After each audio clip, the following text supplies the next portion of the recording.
I was saying that tonight there are some people that attended also the, sorry, it's technological storm. Okay.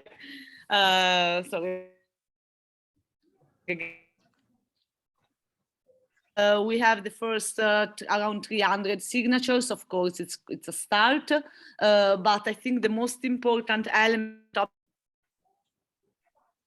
one, how to push for. We received from Andrii, who connected with us today, 23 Ukrainian citizens, students, who basically made a call for the citizenship right.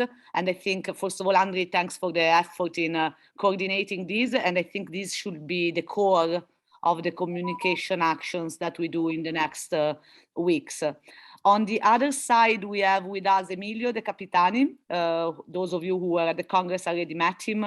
He was the former head of unit at the Libe Committee and the European Parliament, and is following with particular attention the communication for temporary emergency protection for the Ukrainian refugees. And I asked also Emilio if you can update us on this important new set of rights for refugees in the European Union, and to try maybe to draw a line between these and the citizenship proposal that is included in the appeal. So I think for tonight, this should be our two main angles. But I also would like to invite everyone in the meeting to try and think how we can strengthen the reach of the appeal, so that we gain enough momentum and structure for transforming that into a petition to the European Parliament, which could be the first institutional step for this. I don't know if Marco wants to integrate, otherwise maybe I will ask Marco to speak and then Emilio maybe for the perspective, and then we'll general debate. Let's go with Emilio. Thank you.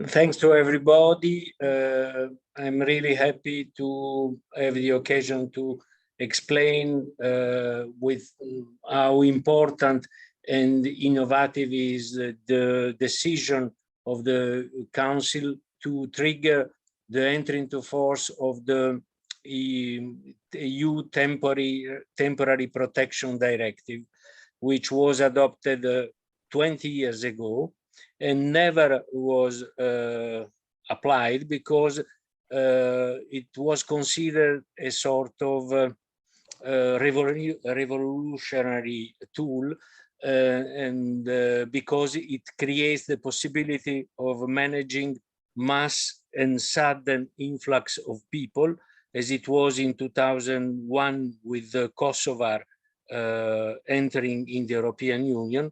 And as you all know, for at least 20 years, the European Union has organized its own internal machinery to keep people outside the European Union, not to giving them the possibility to enter more easily in the Schengen territory. This for several reasons, not last for political reason, but from a legal point of view, this was a real paradox, because with the entry into force of the Treaty of Lisbon 12 years ago, the principle of solidarity and the mission of the European Union to manage all the phases of migration flux has been written in the treaties. So there was a clear gap between what is written in the treaties and in the charter and in the real behavior of the member states. You all know that even some months ago, at the end of 2021, there was a strong reaction against the people blocked at the Belarusian border and trying to enter in the European Union. And at that time, there was all this message from the European Commission saying that these people should have been in a way controlled, because they were part of a sort of hybrid attack to the European Union.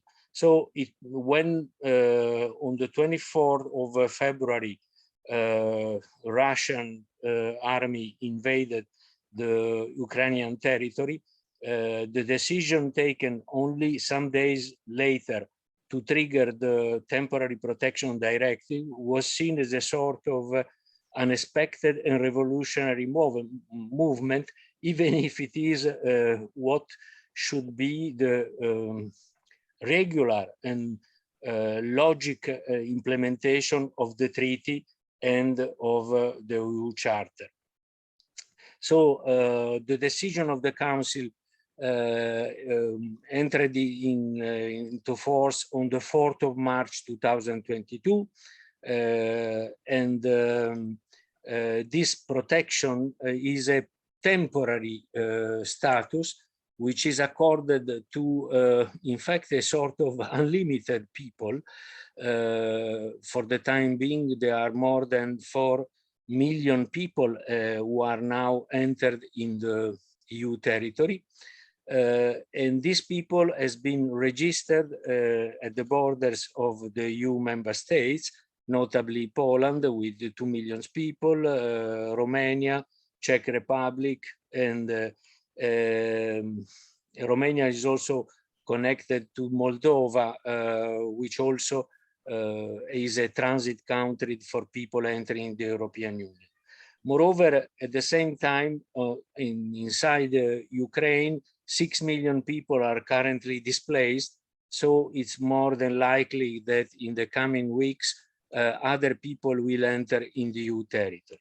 So you may remember that in 2015, it was a sort of big crisis when the European Union was faced to the flux of 1.5 million people coming from the Syrian war. And this time, it's rather impressive that the mood and the attitude, the reaction of the member states has been much more positive and open, notably due to the reaction of the civil society, so that we are really witnessing something rather extraordinary in the memory of the European Union. This directive on temporary protection is not a substitute of the asylum protection, asylum procedure, but is a decision which is taken exactly to give the time to the member states to reorganize their internal administration for looking in case to individual requests for asylum. But in the meantime, covering this mass influx of people in a way is a sort of administrative decision to preserve the good functioning of the European and national public administration. For the time being, there have not been so many requests for temporary protection for a very simple reason, because as you may know, Ukrainian citizens do not need a visa to enter in the European Union. So they have 90 days of freedom of movement inside the Schengen area. Obviously, if they want to stay more than 90 days, they should have a sort of recognition, and this is exactly what the directive on temporary protection gives them the possibility to obtain. The directive has been triggered with an unanimous vote by the member states in the Council, which is another extraordinary event, because for the time being, this kind of decision could be taken even at a qualified majority. But in this case, there was real unanimity, even from the member states who were against in 2015 and even recently to the opening the door of the European Union, like Poland, Hungary, Romania, and so on. So it's rather essential. So on the content of the protection, according to the directive, the people asking for this temporary protection is only to show the proof that they are Ukrainians, that they are part of the family of Ukrainians. They are even third country national residing in Ukraine at the date of February 24. And if this is proved, they have the right to obtain without further assessment, first title for residence, so titolo di soggiorno, the right obviously to be informed in a language that they know, so Ukrainian and Russian, of the content of their new rights, the right to have a job, so to be part of the work market in be it autonomous or under contract, or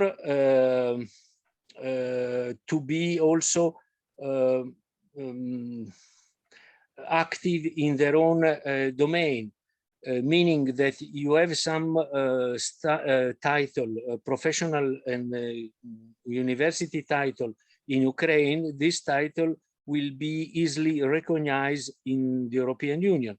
This was classically the case for doctors in medicine, which can already play their activity, their mission on the EU territory. Even if, as you know, more than 90% of the people who has entered the European Union borders are women and children.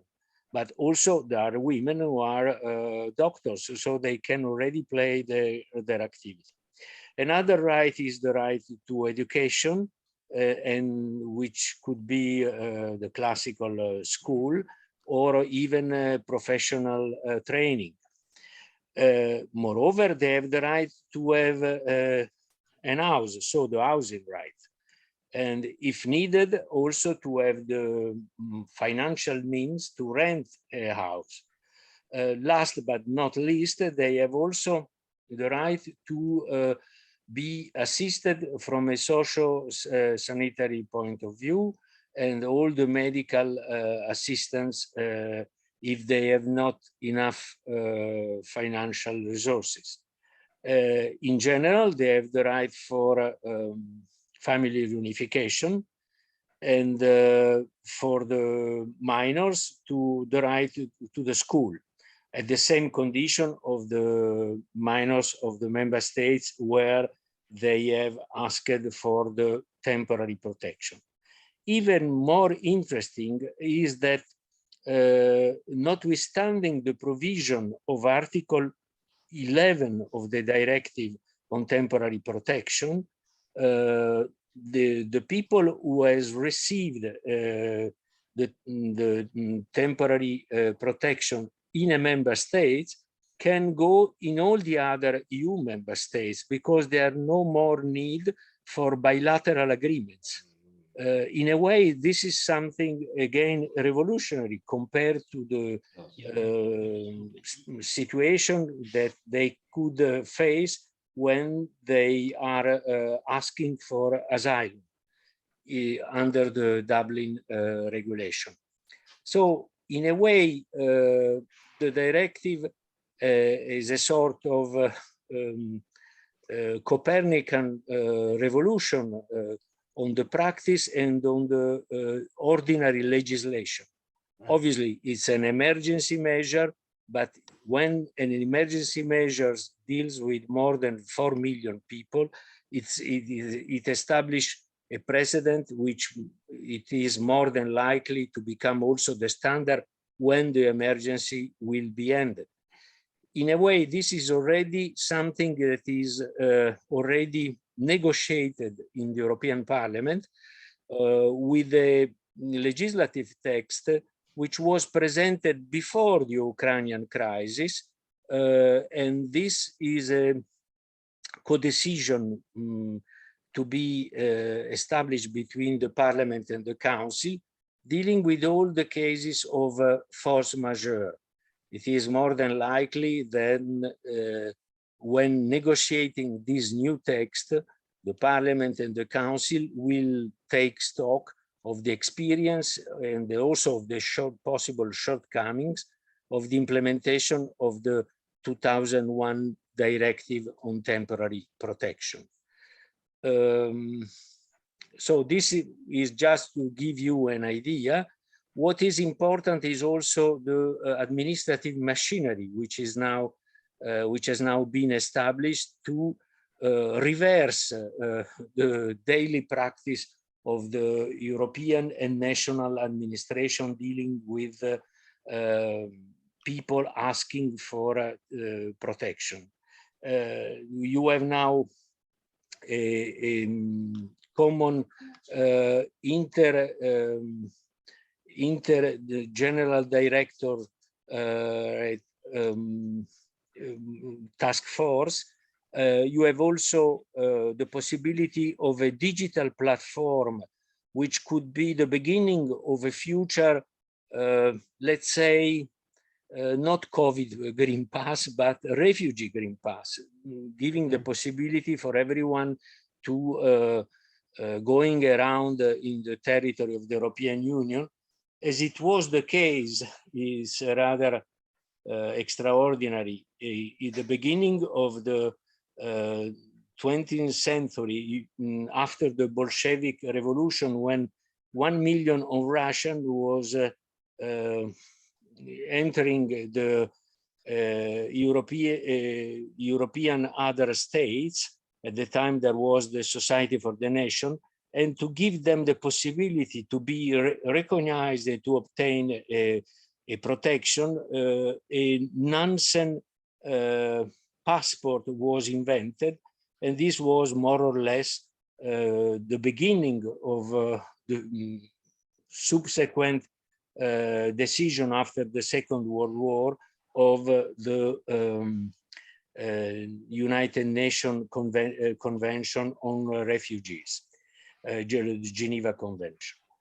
So we are now witnessing the first weeks of functioning of this temporary protection directive.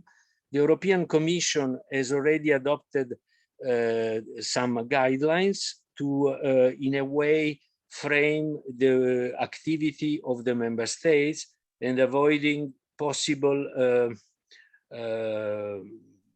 shortcoming due to the dimension of the member states or to the unbalanced transfer of the people.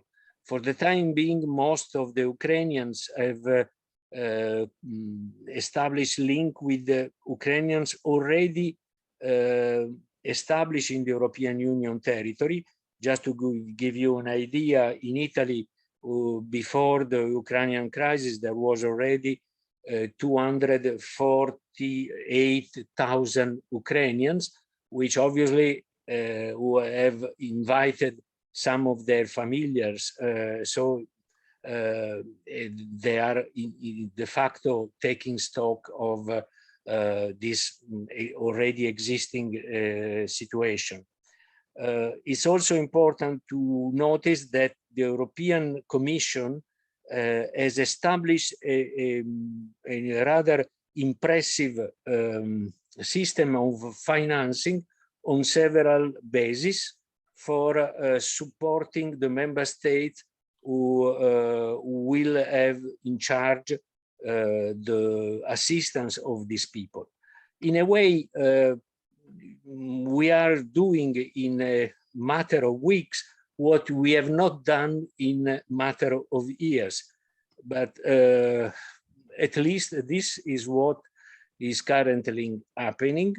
And I have sent to Virginia and to Marco the first documents dealing with this directive. I have to say that in some cases, Ukrainians will enjoy rights who are even more important than the rights that I have myself. I am an Italian citizen. I am still legally resident in Belgium, so I have the right to be assisted from a sanitary point of view in Belgium, but I have not the same right in Italy because this is the current situation. So we have a series of possible inconsistencies that will be on the table and have to be solved to push the European Union institution in reorganizing what they have done in the recent years and have a more evolutive and progressive interpretation of the rights who are linked to not only to the treaties and to the objective of the migration and asylum policies, but also to the respect of the fundamental rights and of the values that the European Union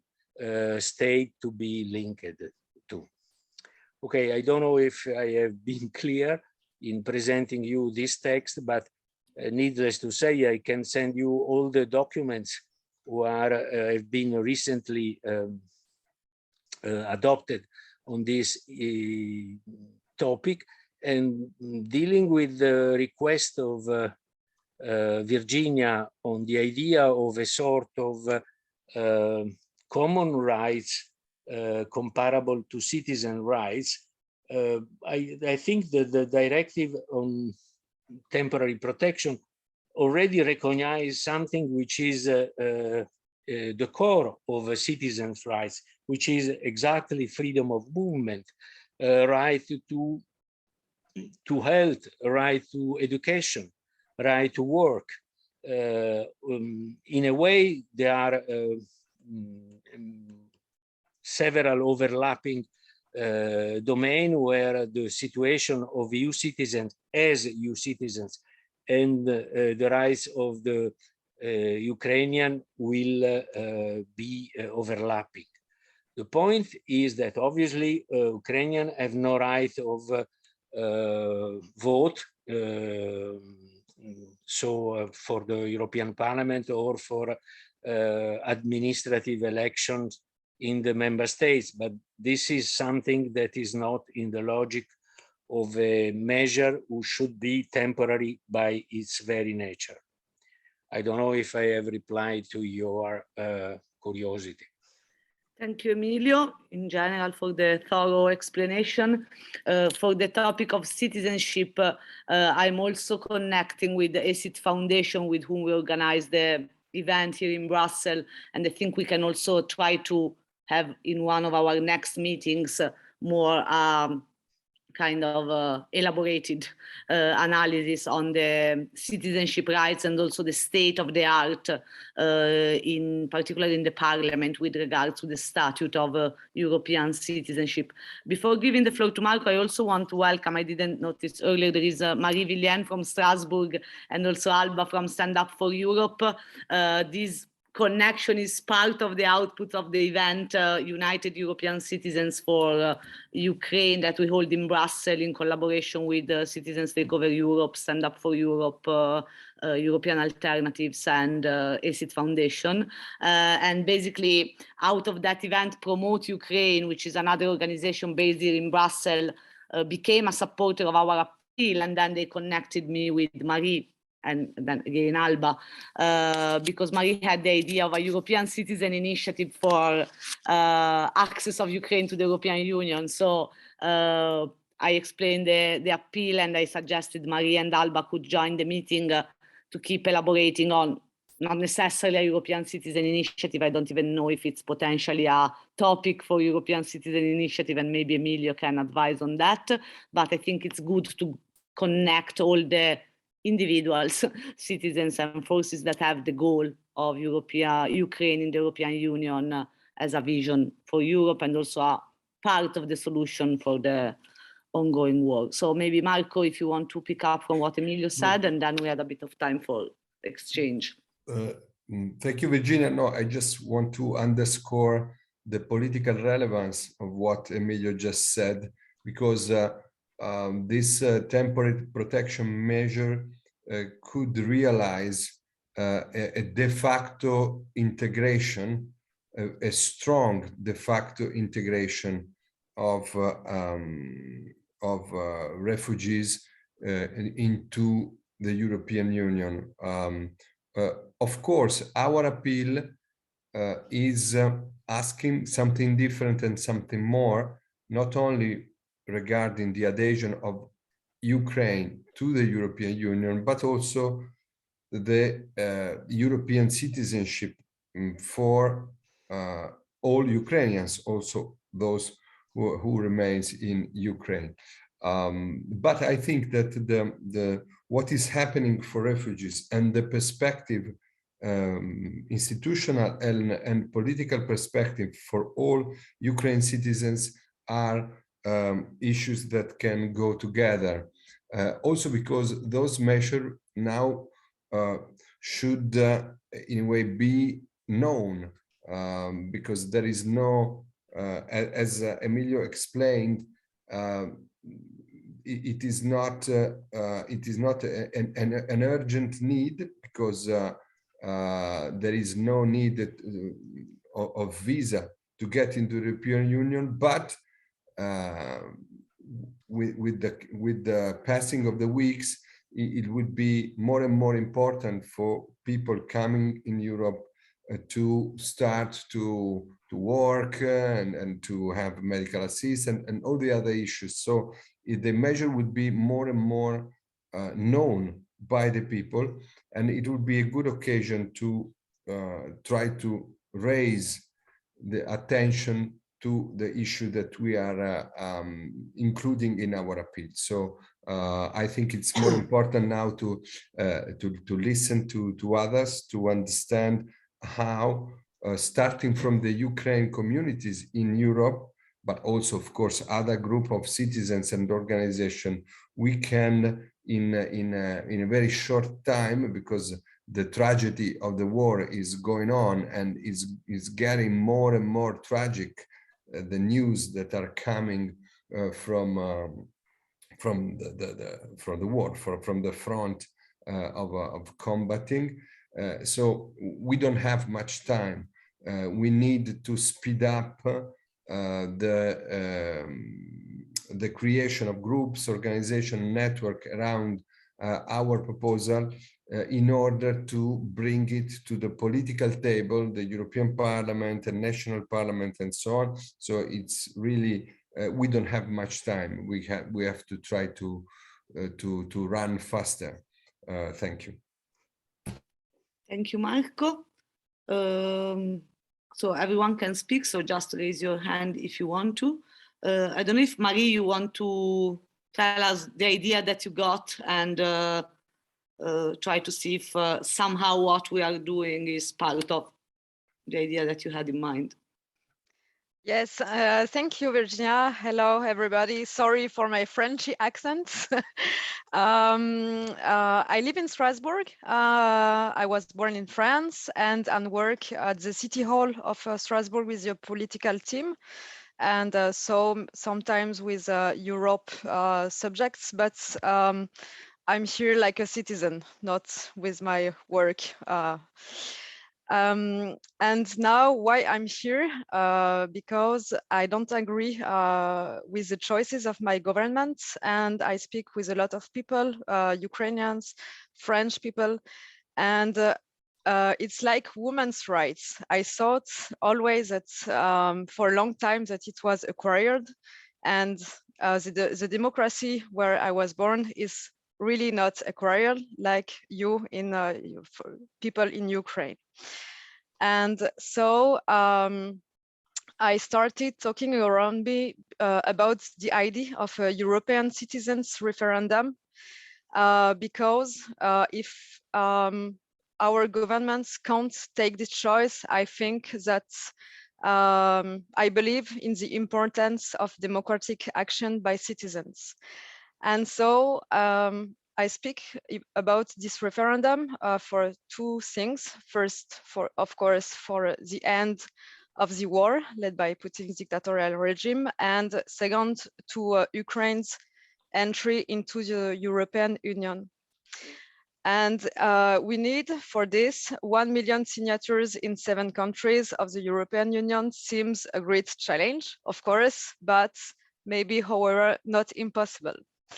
And I think that what is very interesting now is the bridge we can between the European institution from Brussels through Strasbourg. And maybe I talked today with a colleague, and she's a specialist in European institution. So, and maybe I have some idea to do this. I think that for a referendum, I don't know if legally it's okay to do this, because now just 8 referendum has been validated. I don't know how you say it, but and they have, I think, 80 projects. So, but I think there would also be bilateral partnerships that could be created, especially to rebuild Ukraine after the war, but to support for Ukraine in reconstruction and in its accession for the European Union could be developed in our referendum. So today we spoke about, I don't know if you know this association, ALDA.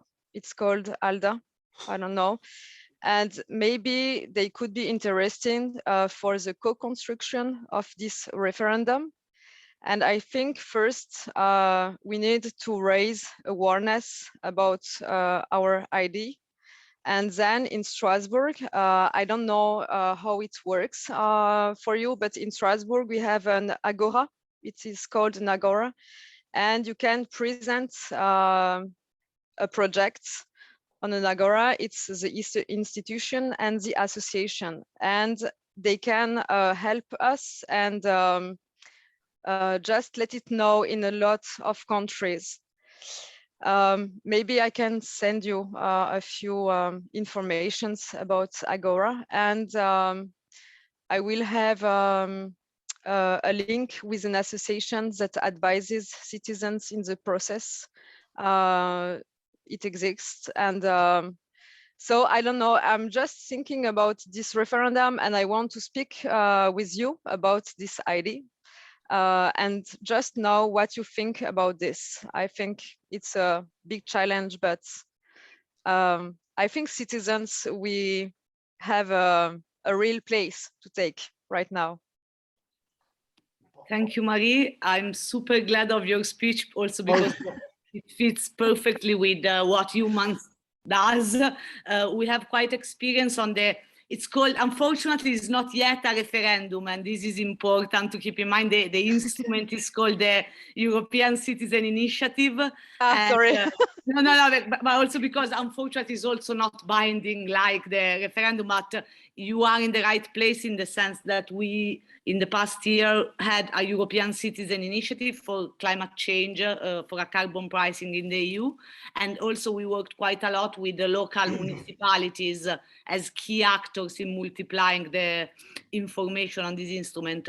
So I would like to ask, just as a question also to Emilio, if this type of topic, like the accession of a country to the European Union, could be the objective of a European Citizen Initiative.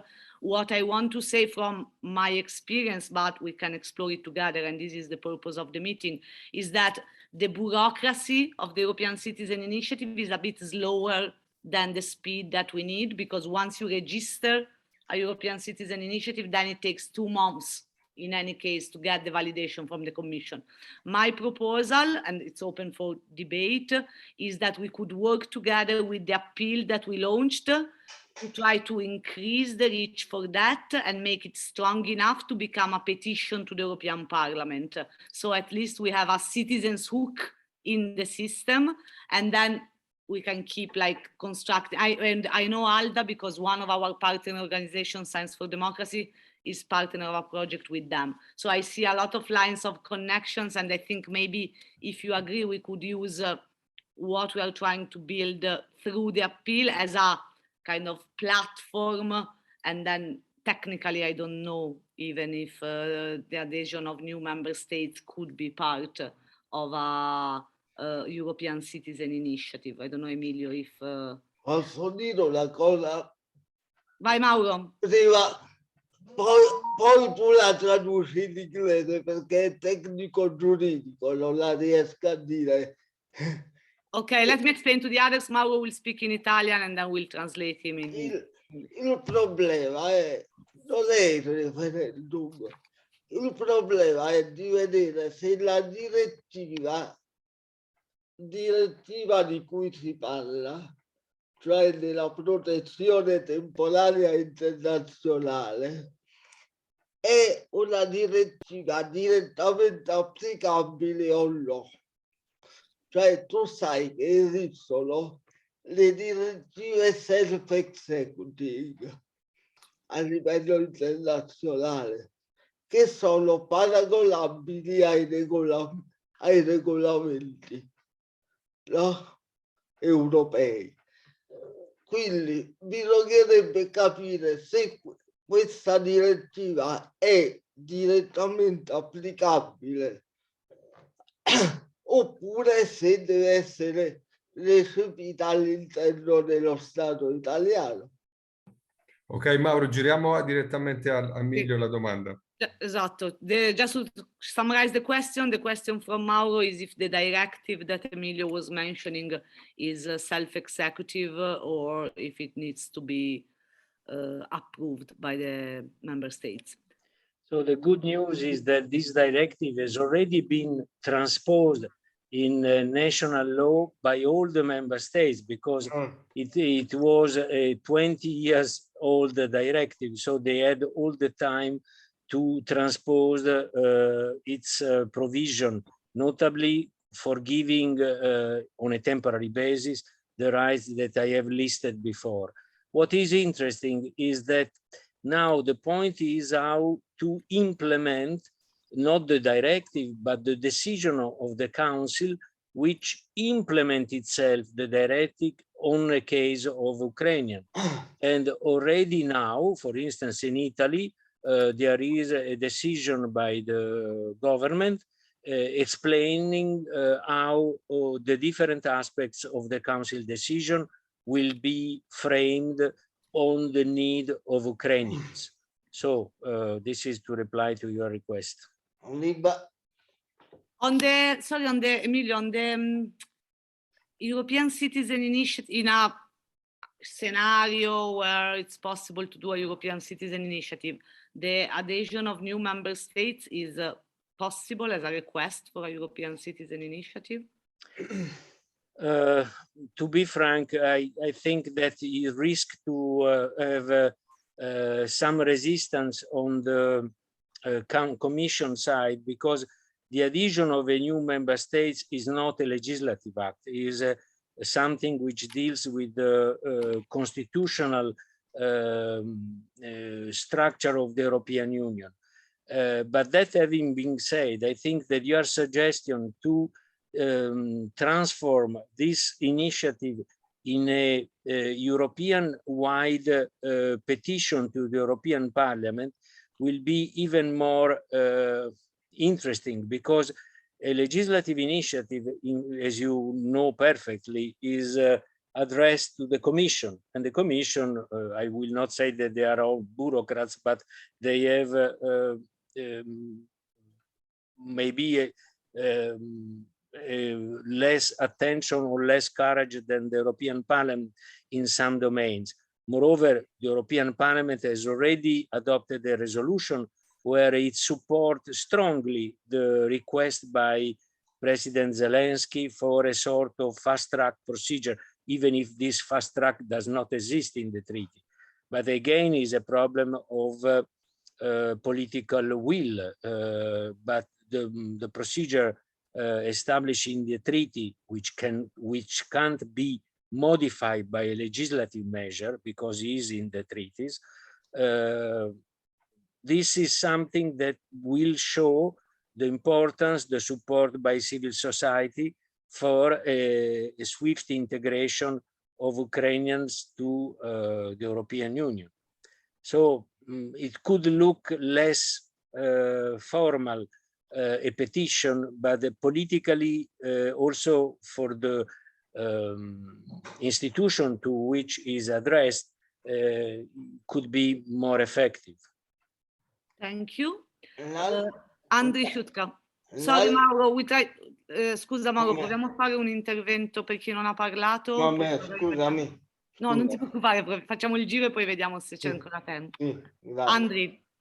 So I want also to add that, like we speak in the start, the problem of the Ukrainian passport, it's like we have 90 days, but who didn't have this document have 15 days.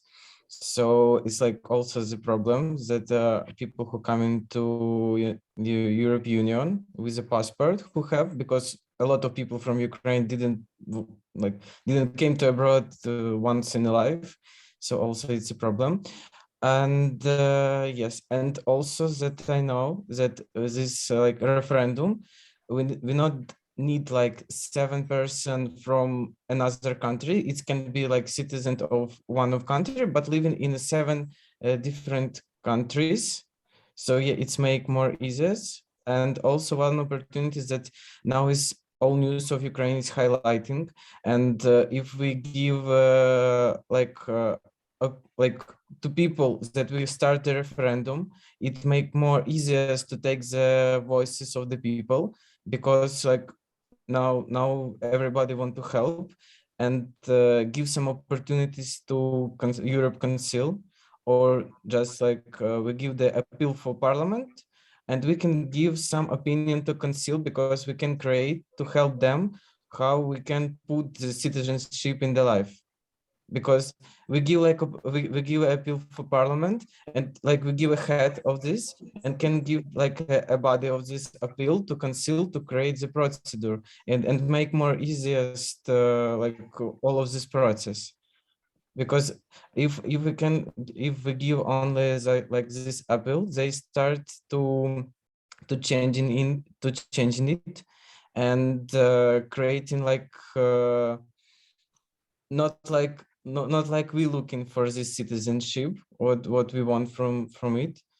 And it's like one of the opportunity to do this referendum, to give the process or opinion or like assist for Council to how to take more easy as a citizenship.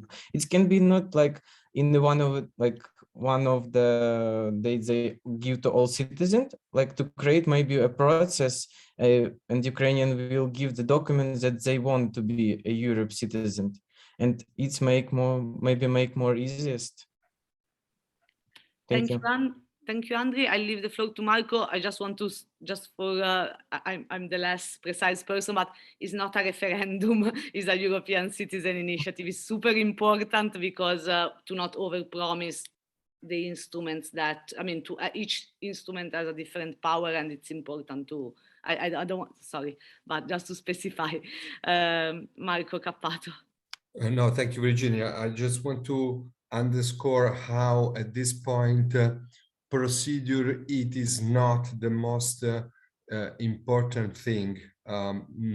As Emilio said, petition to the European Parliament per se, it's a very weak instrument, because even one person can table a petition and there is no obligation at all faced to a petition. But what can make a weak institutional instrument a strong one is political action. So nowadays, with what is happening right now in Mariupol, in Kiev, I mean, what we all see in the news, the fact of having Ukrainian citizens in Ukraine and around Europe asking to become European citizens in a formal way, no matter how strong is the form, but in a formal way to become Ukrainian citizens and to have Ukraine becoming a member of the European Union. This is mediatically speaking and politically speaking, a potential let's say bomb, as information bomb, of course.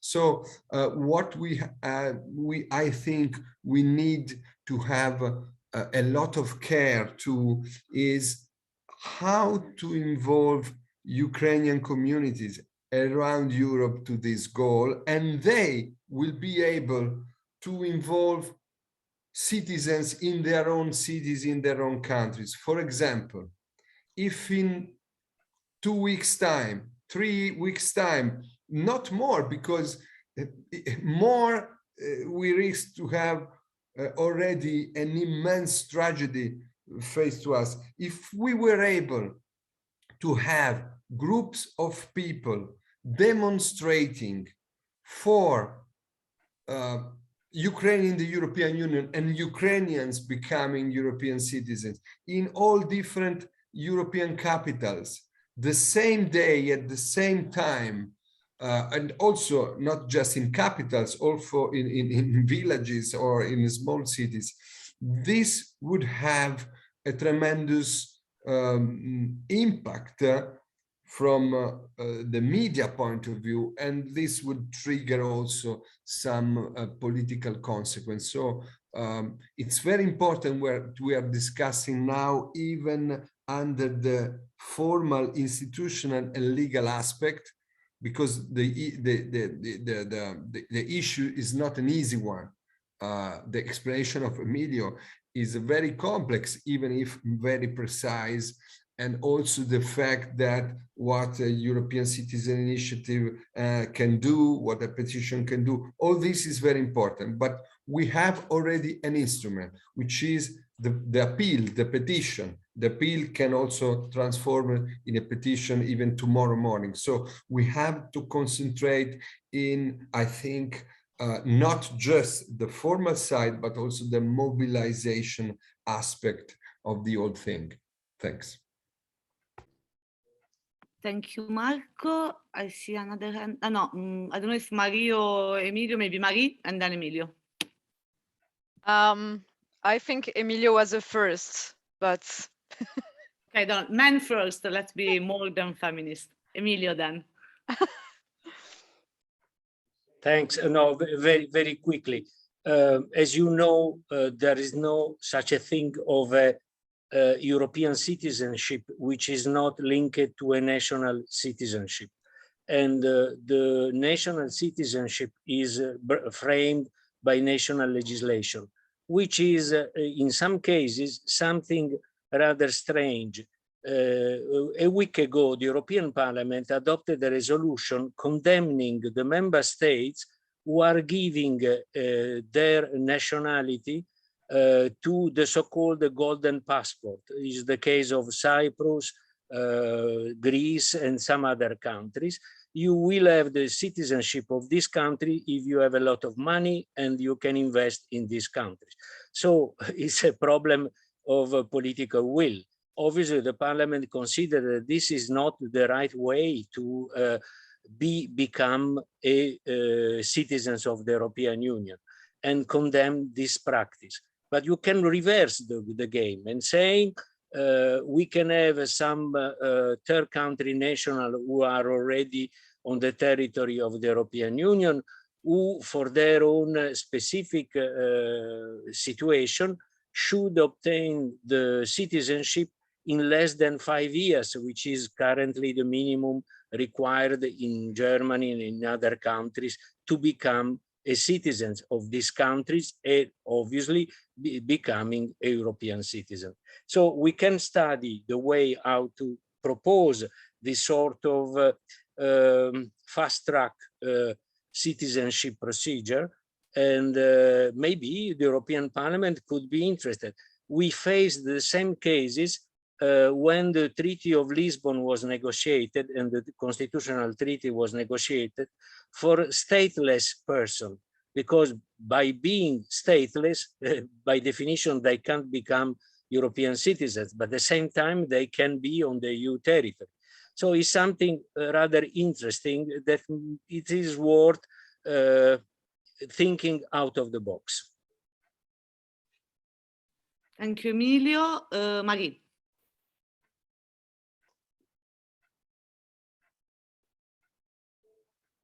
Sorry, I was okay.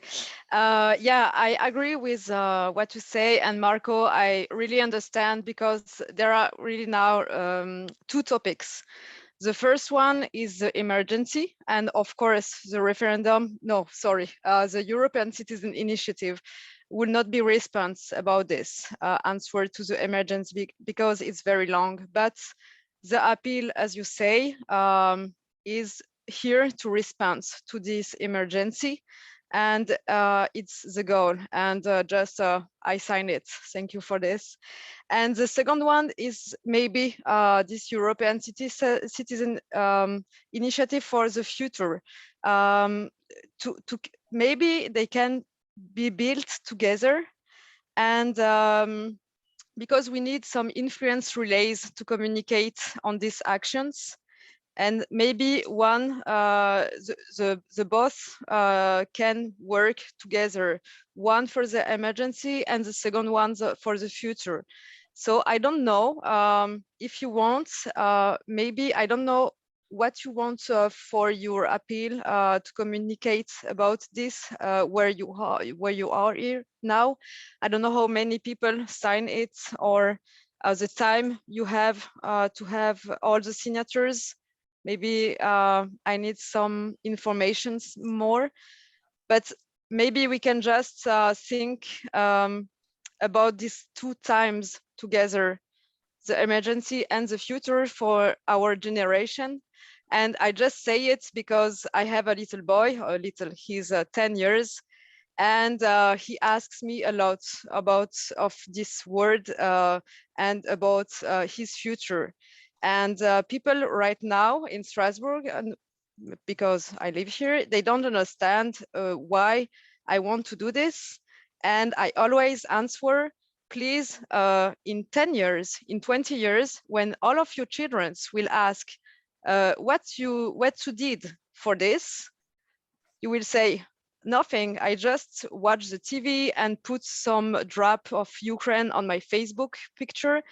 And it's why I want really to make something collective for Europe and for people who lives here. It's the idea. Thank you, Marie. You don't know me, but I cry all the time. So thank you. You know, I cry a lot at this time. Let's celebrate crying. No, but I think so. First of all, everything that you can do for promoting the appeal is precious, like to make it circulate. The second thing you will see in the page, there is a section with the voices for the appeal. I think having your voice and maybe other French voice, like it can increase also the personalization, the reasons why we are doing this. And also, to be very practical, the more people sign the appeal, the more pool of contacts we have that we can then scale up on other type of initiatives, actions, etc. So I think the circulation of the appeal is the key thing.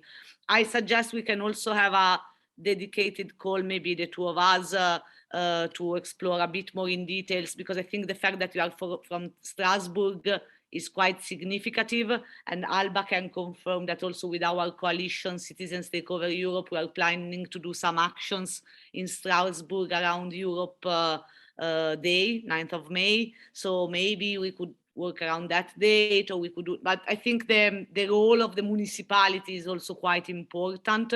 So I guess there are a few lines of action that we can pursue, and in the next weeks this will be the main topic of our meeting. So also if you have other people that can join, and I mean, we can go in bilateral meetings, but also use this forum here as a space. On the citizenship approach that Emilio mentioned, I was mentioning the ECIT Foundation, which is our neighbor in the office. They have quite a lot elaborated work on the citizenship, on the European citizenship is their core mission.